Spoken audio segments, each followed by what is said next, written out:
Sa araw na ito, kinumpirma po ni Vice President Sara Duterte na siya ay tatakbo bilang Pangulo ng Bansang Pilipinas. Kung yan man ay mangyayari bago ang 2028 o earlier than that, nakahanda na pong humarap bilang central leader ng oposisyon si Vice President Sara Duterte. Maganda po ang kanyang mga naging pahayag, tagos sa puso mula sa puso niya. Una, humingi po siya ng kapatawaran at nagpakita ng pagpakumbaba at pagsisisi sa kanyang pagtulong at pagsuporta kay Marcos Jr. na maging Pangulo ng Pilipinas sa halalan noong 2022 elections. Dahilan kung bakit nalugmok ang buong sambayan ng Pilipino sa kahirapan, gumagapang ekonomiya, bagsak ang negosyo, lumalayas ang foreign investors, bumabagsak tuloy-tuloy ang agrikultura, walang industriyang umuusbong, at lumalawak ang walang trabaho at nagugutom na mga Pilipino.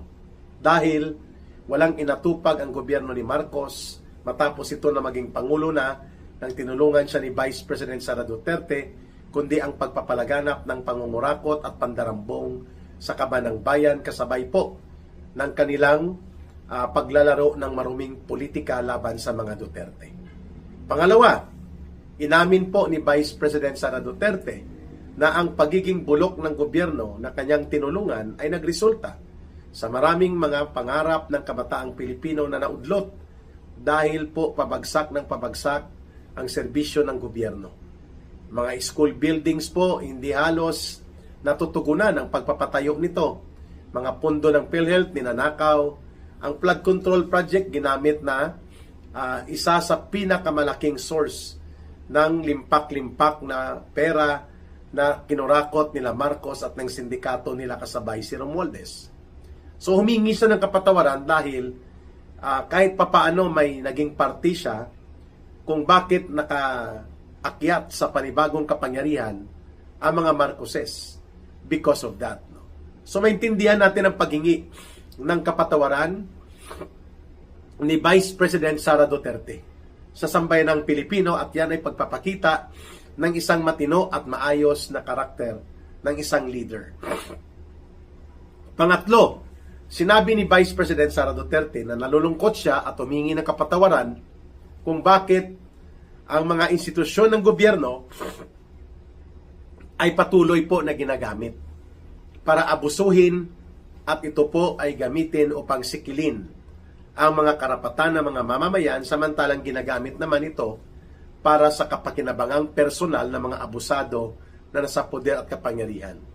Just like what the NBI, the PNP-CIDG, the DOJ, and the Ombudsman, and even Congress na ginagamit para pagtakpan ang katotohanan hinggil sa flood control projects and other anomalous and corrupt na mga practices at proyekto na pinagkakitaan at dinorobo ng gobyerno ni Marcos at nila Romualdez. So hindi lamang nag-aabuso sa karapatan at kabutihan ng mamamayan ang mga institusyon sa ilalim ni Marcos, ginamit pa ito para pagtakpan ang malawakan at organisadong pagnanakaw. Third, binanggit ni Vice President Sara Duterte na nakakalungkot na ang demokrasya na supposedly ay ating ini-enjoy at ating inaharap bilang mga mamamayan ay siya pang nawawala dahil gobyerno na mismo ang naging dahilan kung bakit nagpapatuloy na ang mga karapatan ng mamamayan sa pagpapahayag at pagtitipon ay hindi po nila nagagampanan. At ang masaklap pa, gobyerno mismo ang gumagawa ng paraan upang ito ay supilin at kitilin ang mga ganitong karapatan. At panghuli, humihingi ng kapatawaran si Vice President Sara Duterte sapagkat binanggit niya mismo sa kanyang talumpati at pahayag sa araw na ito na wala na pong patutunguhan ang Pilipinas, kundi ang lubusang pagkalugmok ng buong lipunan at buong sambayan ng Pilipino. At hinahanap ng mga mamamayan ang gobyerno na nararamdaman, matuwid, hindi nangungurakot, at ipinagtatanggol ang kabutihan, kaligtasan, at pag-angat ng sambayanang Pilipino. At kaya nga inoffer niya ang sarili niya. Sabi niya, ang buhay ko na ito for the last 47 years, na-realize ko nang ako'y nasa politika na hindi ito para sa akin lamang. Ito ay iniaalay ko sa mga mamamayang Pilipino. Kaya ako, si Sara Duterte, ay tatakbo bilang Pangulo ng Pilipinas at ibabalik natin ang tapang at malasakit sa ating pamahalaan na siyang niyayakap, hinahanap-hanap ng higit na nakararaming mayoriyang mamamayang Pilipino.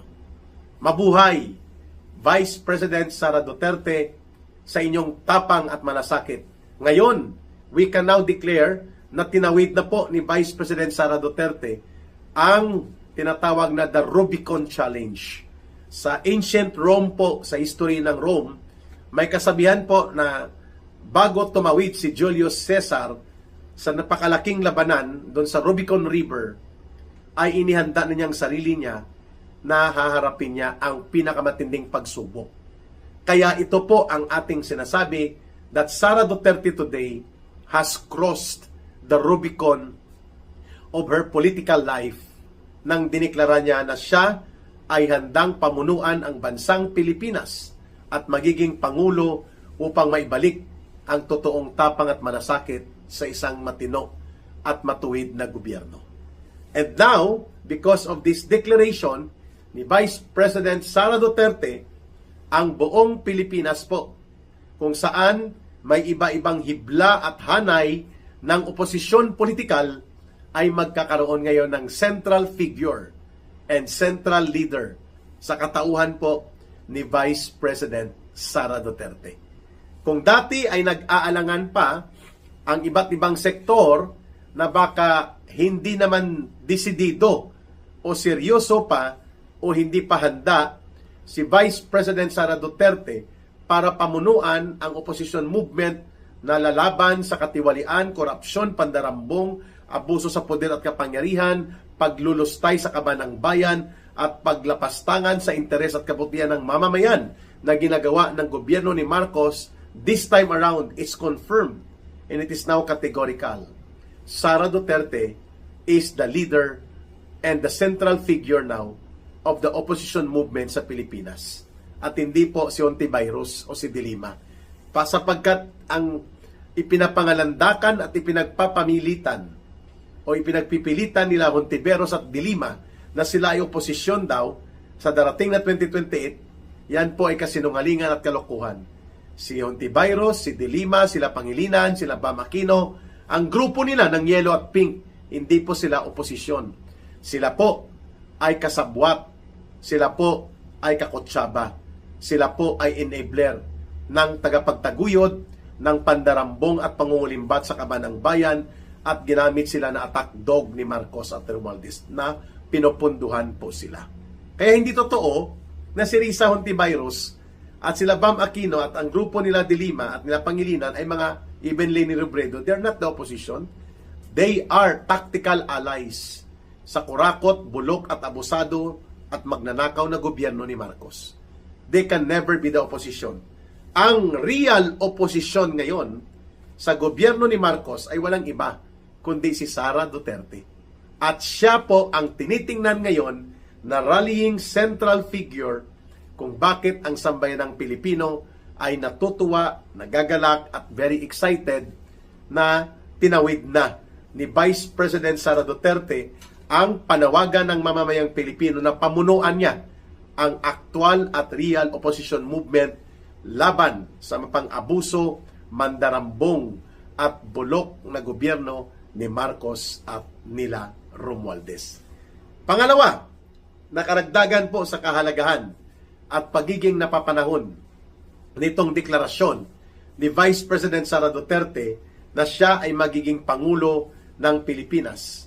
Inihayag din po niya na kailangan ng ibangon ng taong bayan ng sambayanang Pilipino ang ating nararanasan na pigati at pagdarahop dulot po ng isang palpak at wala sa katinuan na uri ng panggobyerno ni Marcos at nila Romualdez.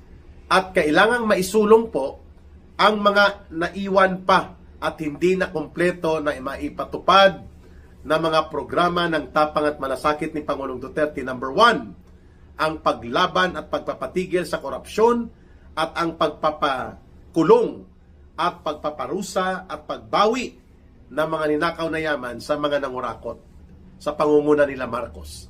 That will be the number 1 opposition movement agenda na pangungunahan ni Sara Duterte. And we believe sa kanyang track record, sa kanyang kakayanan at sa kanyang determinasyon at halaw na rin mismo sa karanasan at aral ni Pangulong Duterte, Sara Duterte will be able to deliver yung paniningil at pagbibigay ng katarungan laban sa mga mandarambong at mangungurakot sa kabanang bayan. Number 2, ibabalik dapat ang pagkatakot ng mga terorista, kriminal, magnanakaw, kurap, at lahat ng mga abusado sa gobyerno at pati mga oligarko at mga organized crime groups at mga drug lords. Dapat matakot sila sa gobyerno na kayang ipatupad ng matuwid at desidido ang batas. Yan ang tapang ng isang Sara Duterte na nakikita natin na kaya niyang ipagpapatuloy ang nasimulan na good governance agenda on strong rule of law and strong law enforcement na nagtatak ng panawagan ng mamamayan na tapang at malasakit. So ang mga kriminal, ang mga mandarambong, magnanakaw, korap na mga politiko, korap at mga abusado at ganid na mga oligarko, na mga mandarambong sa kabanang bayan din sa pondo at resources ng ating mga mamamayan at ng buong bansa. Ang mga organisadong terrorist groups and criminal groups, lahat ng ito ay haharapin po ng isang totoong tapang at malasakit na uri ng panggobyerno mula kay Sara Duterte. Third point, mga kababayan, mahihirapan ngayon sila Marcos na itulak pa ang isang impeachment operations na naglalayong ipadisqualify, iparemove si Sara Duterte bilang qualified na kandidato sa pagka-presidente sa 2028 sapagkat titingnan ng mamamayang Pilipino na ino-operate nila Marcos, nila Romualdez at ng mga tauhan nila sa sindikato si Sara Duterte kung kaya nila pinapa-impeach dahil takot na takot sila na maging pangulo ng bansa ang isang Sara Duterte.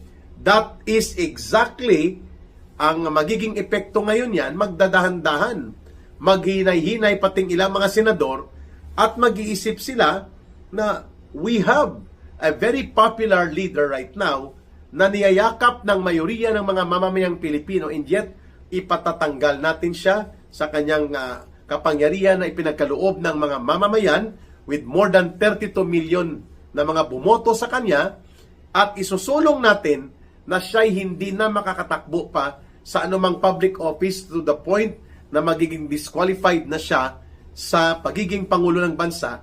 Mag-iisip ngayon ng mga senador at ilang mga kongresista kung itutulak pa rin ba ang isang hakbang ng impeachment operations na alam nila na si Sara Duterte is mahirap tatalunin, no? Cannot be defeated by any political group or by any politician right now.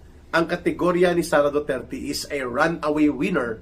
Kailanman at saan man gaganapin ang eleksyon ngayon, kahit magsama-sama pa sila Marcos at ang mga alipores nila sa sindikato at pati na sa yellow, pink at mga komunista, inaamin mismo nila Marcos, nila Romualdez at ng grupo nito ng sumasakay na mga grupo nila Hontiveros at nila Bam Aquino at Leila de Lima that indeed Sara Duterte is the most formidable and likely to win as victorious in elections in 2028 bilang magiging Pangulo ng Pilipinas.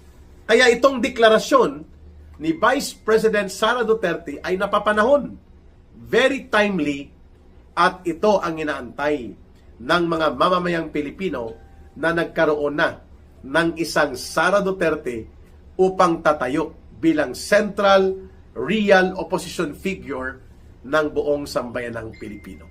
Nakaka-excite na ngayong araw na ito mismo idiniklara na ni Vice President Sara Duterte that the next fight is not only to fight corruption and plunder but to make sure na mababawi natin ang gobyerno sa kamay ng mga mandarambong, mangungurakot at mga bulok ng opisyal sa pangunguna ni Marcos at Romualdez, at maitatayo natin ang matuwid at maayos na panggobyerno sa sandigan ng prinsipyo ng tapang at malasakit.